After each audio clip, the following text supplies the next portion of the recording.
Sementara waktu cukup banyak yang mustajab doa. Yang paling masyhur adalah sepertiga malam. Ya, yang hadis Bukhari yang masyhur, kalau tertinggal sepertiga malam Allah Azza wa Jalla turun ke langit bumi. Riwayat Imam Ahmad adalah turun ke tempat yang paling dasar dari bumi, kemudian bertanya kepada para malaikatnya, adakah hambaku yang memohon aku berikan, adakah yang punya hajat aku penuhi, adakah yang bertobat aku terima. Dan sepertiga malam ini teman-teman, cara hitungnya adalah mulai maghrib sampai subuh itu sudah dihitung malam. Jadi kalau maghrib misalnya jam 6 sore, subuh jam 5, berarti totalnya 11 jam. Dibagi 3 lah itu. Maka itu namanya sepertiga malam. Jadi kalau misalnya kita hitung 11 jam misalnya, dibagi 3 kurang lebih 3 jam setengah, anggaplah 4 jam. Berarti kalau subuh jam 5, itu jam 1 malam sudah masuk sepertiga malam. Itulah waktu mustajab doa. Pernah Abdurrahman ibn Auf radhiyallahu anhu mengatakan, ya Rasulullah, saya punya hajat tapi belum saya dapatkan. Kata Nabi SAW, hai Abdurrahman, apa kau lupa pesanku? Kata dia, apa itu ya Rasulullah? Kata Nabi SAW, sepertiga malam, bangun, minta kepada Allah SWT. Yang kedua pada saat sujud, ya terutama di sholat sunnah, karena sholat wajib ada bacaan khususnya. Di sholat sunnah ini umumnya ulama membolehkan. Ya, kata Nabi SAW, kalau kalian ruku agungkan Allah, kalau kalian sujud perbanyak doa, karena sangat jarang doa ditolak pada saat seseorang sedang sujud. Dan Sufyan Ats-Tsauri rahimahullah, salah satu ulama tabi'in yang masyhur di Mekah, beliau dikenal dengan julukan Sajjad, suka sekali sujud. Ya. Dan beliau tidak pernah angkat kepalanya dari tempat sujud kecuali hajatnya sudah dia rasakan dikabulkan oleh Allah. Kemudian juga sebelum salam terakhir kalau dalam sholat, ada kurang lebih 23 macam doa yang Nabi SAW ajarkan. Ya, kalau teman-teman sudah hafal, alhamdulillah. Kalau belum, usahakan dihafal. Ada 23 macam doa dan itu sudah saya bedah di YouTube dari buku kecil Hisnul Muslim bahasa Arabnya, kumpulan doa Al-Quran sesuai dengan Al-Quran dan Sunnah dalam bahasa Indonesia itu. Ada 132 doa, di antaranya doa-doa sebelum salam ada 23 doa. Ada doa-doa yang mulia banyak sekali di situ yang sangat bagus yang semestinya kita baca. Kalau sholat sunnah boleh kita sampaikan hajat kita karena Nabi SAW setelah mengajarkan 23 doa. Setelah mengajarkan 23 doa ini kepada para sahabat, beliau mengatakan falyad'u ma yasha. Setelah itu boleh berdoa apa saja. Jadi termasuk tempat mustajab adalah sebelum salam. Kemudian yang keempat, berpuasa. Ya, kita punya waktu berpuasa Senin dan Kamis, ini mulia sekali, maka usahakan puasa. Ya, tidak ada alasan untuk tidak puasa ini. Usahakan puasa teman-teman, karena kalau bukan sekarang kapan lagi? Jangan cuma bilang itu puasa sunnah. Sunnah pun dianjurkan untuk dikerjakan. Dan sunnah fungsinya itu untuk menambal kekurangan amal wajib. Karena kata Nabi SAW, awal amal dihisab hari kiamat adalah solat. Kalau solatnya baik, maka beruntunglah dia. Kalau rusak, maka rugilah dia. Dan kalau seandainya ada solat wajibnya yang kurang, maka Allah berfirman kepada para malaikatnya, dan dia lebih tahu tentang keadaan hambanya. Dia mengatakan, coba lihat solat-solat sunnah hambaku ini. Kalau ada, dilengkapkanlah solat wajibnya. Dan itu berlaku pada semua ibadah yang lain. Seperti puasa Ramadan dibantu dengan puasa sunnah, zakat dibantu dengan sedekah, haji dibantu dengan umroh. Maka manfaatnya besar ibadah sunnah itu. Nah, pada saat puasa doa mustajab dari mulai sahur sampai menjelang buka puasa. Ada juga hadis yang menyebutkan pada saat menjelang berbuka puasa.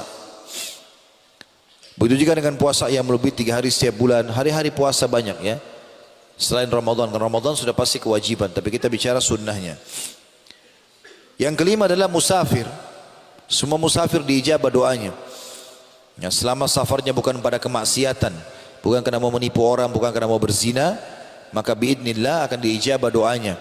Berdoa ikhwas sekalian, lagi di kereta api, lagi di bus, lagi di pesawat, lagi di kapal, safar, berdoa, angkat tangan sebentar, 5 menit, 10 menit berdoa, mustajab doa. Kata Nabi SAW, orang yang puasa dan musafir tidak akan ditolak doanya. Begitu juga selanjutnya pada saat hujan sedang turun. Alhamdulillah kita di Indonesia ini ada musim hujan. Di Timur Tengah jarang sekali hujan.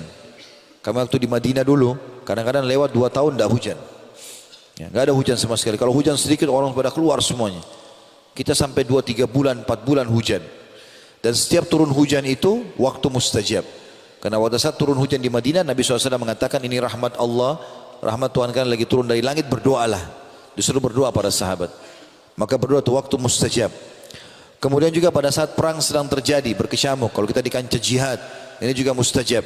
Kata Nabi SAW, Allah tidak menolak doa yang diucapkan atau disampaikan atau dipanjatkan pada saat perang lagi berkecamuk. Juga antara azan dan iqamah. Nah, ini banyak di masjid kita di Indonesia kadang-kadang, kecuali kalau kayak tadi mungkinnya karena kita mengejar ta'lim. Tapi kalau lagi waktu lowong, tidak ada kegiatan apa-apa teman-teman sekalian, antara azan iqamah dikasihkan waktu yang cukup. 5 menit saja itu masih pendek sebenarnya. Tapi banyak masjid kadang-kadang pendek sekali, gitu kan. Maka kalau di Masjid Haram Mekah, Nabawi biasanya 20-25 menit, ya. Kecuali memang darurat sekali, orang-orang itu semua sibuk dengan kantor kerja. Kalau tidak, ini waktu mustajab. Kita masuk masjid bisa sholat qabliyah, bisa berdoa, ini tetap diijabah sama Allah SWT. Dan kita punya satu hari 5 waktu sholat, berarti kita punya 5 waktu mustajab, diterima sama Allah. Kemudian juga doa orang tua untuk anak. Ya. Saya sarankan bapak-bapak di sini dan ibu-ibu yang hadir selalu jaga lisannya dari anak-anaknya. Jangan suka bilang kau nakal nak. Ya. Ini bisa jadi doa. Kau bodoh bisa jadi doa. Kamu ini seperti orang gila bisa jadi doa. Atau bertengkar suami istri lalu mengatakan saya nyesal nikah sama kamu. Bisa jadi penyesalan benar. Atau lihat dirinya di kaca. Kenapa saya jelek ya? Dia hina dirinya sendiri. Ini enggak boleh teman-teman sekalian. Ya. Kata Nabi SAW dalam hadis Bukhari, janganlah seseorang dari kalian memohon yang buruk untuk dirinya, keluarganya, hartanya, sehingga malaikat lewat dan mengaminkan, maka terjadilah itu. Makanya di antara hal yang harus kita ucapkan teman-teman, jadikan bagian dari doa kita, ya Allah aku beristighfar kepadamu atas seluruh kalimat yang pernah aku ucapkan buruk, baik buat diriku, hartaku ataupun keluargaku. Bisa saja renggangnya suami istri karena kalimat mereka berdua. Bisa saja nakalnya anak karena ucapannya orang tua. Kata Nabi SAW, termasuk doa tidak ditolak adalah doa orang tua buat anak. Lebih baik kita bilang teman-teman, semoga Allah berikan kau hidayah, semoga Allah sembuhkan, semoga kau sehat, dan seterusnya. Termasuk juga yang selanjutnya doa anak untuk orang tua, anak soleh. Sebagaimana sabda Nabi SAW, kalau anak Adam meninggal dunia terputus sumber pahalanya kecuali dari 3, sedekah jariah, ilmu bermanfaat, atau anak soleh yang mendoakannya. Begitu juga setiap muslim terhadap muslim yang lain. Tapi dalam hadis dikatakan ala zahril ghaib, enggak ketemu. Lagi enggak ketemu. Misalnya kita doakan teman kita diam-diam antara azan iqamah, kita mengatakan ya Allah sembuhkan dia, mudahkan jodohnya, ya Allah begitu dan begitu. Dia enggak tahu kita doakan. Kata Nabi SAW, doa muslim untuk muslim yang lain ala zahril ghaib, tidak dilihat ya, oleh temannya, itu diterima oleh Allah. Dan ingat teman-teman, setiap kali kita doakan seseorang, kecuali orang itu berbuat zalim. Tapi kalau tidak, apalagi kita cuma hasud saja, iri, maka jangan doakan keburukan. Karena kata Nabi SAW, siapapun yang mengucapkan kalimat doa, maka di atas kepalanya malaikat Allah kirim dan mengatakan walaka mithluhu walaka mithluh. Kau akan dapat yang sama, kau akan dapat yang sama. Jadi kalau saya bilang teman-teman, kalau ada orang kaya, apa yang harus lakukan Ustaz? Doakan, bilang ya Allah tambahkan kekayaan buat dia. Sebenarnya kita sedang doakan diri kita itu. Karena malaikat atas kepala kita mengatakan kau akan dapat yang sama. Orang sehat, ya Allah tambah kesehatannya, ya Allah berkahi. Kami sudah biasa dengar dari teman-teman di Saudi selama kami tinggal di Madinah. Subhanallah, kalau kita ketemu misalnya masuk ke dalam satu rumah, rumahnya besar misalnya.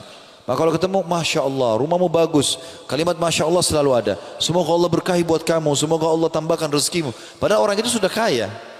Karena dia tahu dia sedang doakan diri dia.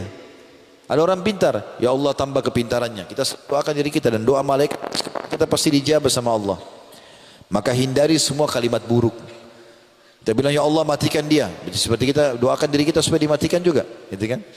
Nah, enggak boleh. Kecuali dalam keadaan kita terzalimi, itu baru iya. Kita punya hak untuk mendoakan dia kan. Tetapi ini pun ada solusi.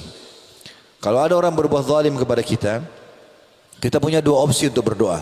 Opsi pertama kita bilang ya Allah puntungkan kakinya, butakan matanya, apalah orang biasa jengkel, doain macam-macam. Boleh. Tetapi ini hanya sekedar doa dendam saja. Allah ijabah, orang itu tabrakan kakinya patah, selesai. Dia nggak dapat apa-apa. Opsi yang kedua ini lebih baik. Kita bilang ya Allah berikan dia hidayah, tegakkan argumentasi padanya supaya dia sadar tentang kesalahannya. Maka kalau dia dapat hidayah dari doa kita, selama dia baik kita panen pahala. Juga kalau kita punya hak dengan dia, dia pasti akan kembalikan. Maka itu lebih baik.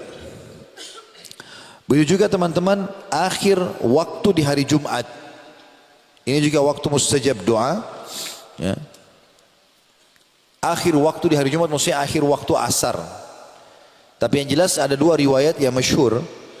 Yang pertama riwayat Imam Muslim, kata Nabi SAW, di hari Jumat ada waktu mustajab. Enggak ada seorang muslim berdoa kecuali diijabah. Dan itu terjadi pada saat khatib duduk di khutbah kedua sampai diiqamahkan sholat. Makanya semua khatib di khutbah kedua pasti berdoa, karena itu waktu mustajab. Yang kedua riwayat An-Nasai, kata Nabi SAW, tidak ada seorang muslim berdoa di hari Jumat kecuali diijabah, dan itu berlaku di 12 waktu, maksudnya 12 jam kalau kita sekarang, dari subuh sampai terbenam matahari. Kata Nabi SAW, dan kejar, perbanyak doa, ya, habis asar sampai terbenam matahari. Ya, artinya dua ini dianjurkan sekali untuk seseorang itu berdoa pada saat itu.